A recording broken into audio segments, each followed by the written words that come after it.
Shalom, que Dieu vous bénisse. C'est avec beaucoup de joie, beaucoup de grâce et beaucoup d'amour que je vous fais cette émission du dimanche. La main de Dieu est avec vous et la grâce de Dieu est avec vous. Anakazo signifie contraint, obligé, forcé. Le diable, l'ennemi, les démons sont contraints de libérer toutes les grâces qu'ils osent ou qu'ils veulent même voler. Et la main de Dieu sera constamment sur votre vie. Excellent enfant, lisons ensemble ce texte. Dans le livre de Matthieu chapitre 6 à partir de son verset 22. La Bible dit: l'œil est la lampe du corps et si ton œil est en bon état, tout ton corps sera éclairé. Je répète encore, Matthieu chapitre 6 verset 22. L'œil est la lampe du corps et si ton œil est en bon état, tout ton corps sera éclairé. Dieu nous fait comprendre ici que si notre œil est en bon état, tout notre corps sera éclairé. Mais si notre œil est en mauvais état, toute notre vie sera dans les ténèbres. Excellent enfant de Dieu, et ce texte est un texte très prophétique et très révélateur. Lorsqu'on parle de l'œil, on ne fait pas allusion aux yeux. Les yeux nous permettent de pouvoir voir physiquement, l'œil nous permet de pouvoir voir spirituellement. Alléluia. Voilà pourquoi lorsque nous lisons clairement dans la parole de Dieu, la Bible parle d'un prophète nom de Balaam. Et la Bible dit Balaam est l'homme à l'œil ouvert, pas l'homme aux yeux ouverts, mais l'homme à l'œil ouvert. Parce que les yeux nous permettent de pouvoir voir le monde physique ou le monde physique.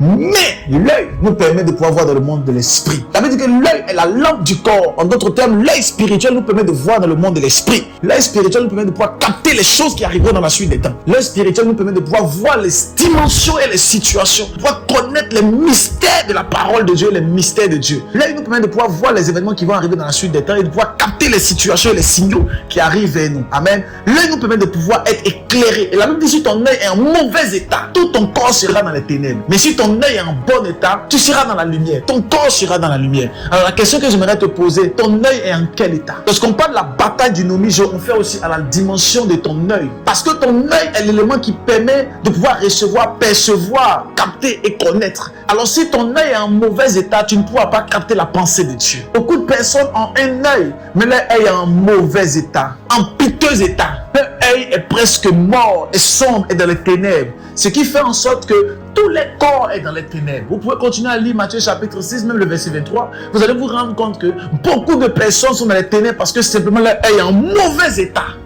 Je viens prier pour toi ce dimanche. Que ton œil soit en bon état au nom de Jésus-Christ. Que l'Éternel te fasse grâce afin que ton œil soit éclairé. Tu as besoin que ton œil soit éclairé. Tu as besoin que ton œil soit dans la lumière. Bientôt, nous allons commencer ce grand programme que j'appelle l'opération œil ouvert, afin d'ouvrir les yeux, afin d'ouvrir l'œil spirituel, afin que tu puisses voir dans le règne de l'esprit. Excellent enfant de Dieu, la main de Dieu est sur ta vie. Tu dois comprendre que la bataille du nomijo nous permet également de pouvoir vaincre toutes les pensées diaboliques, toutes les pensées de l'homme, et que ton esprit soit ouvert, et que ton œil spirituel soit également ouvert. Cela te permettra de pouvoir voir, de pouvoir connaître et de pouvoir capter. Que Dieu te bénisse. Je prie pour toi. Que les pensées de l'ennemi soient brisées au-dessus de toi et que ton œil soit ouvert. Que ton œil soit ouvert afin de comprendre et de capter pour la gloire de son nom. Si cette émission t'a fait du bien, n'hésite pas de pouvoir partager, inviter et de pouvoir commenter. Ceux qui ne sont pas encore abonnés à la plateforme, abonnez-vous, activez la cloche de notification. Que Dieu vous bénisse abondamment. On se retrouve demain lundi à 6h du matin. Nous parlerons sur un thème très fort et très puissant. Dieu nous visitera. Mais God bless you. Je vous dis shalom.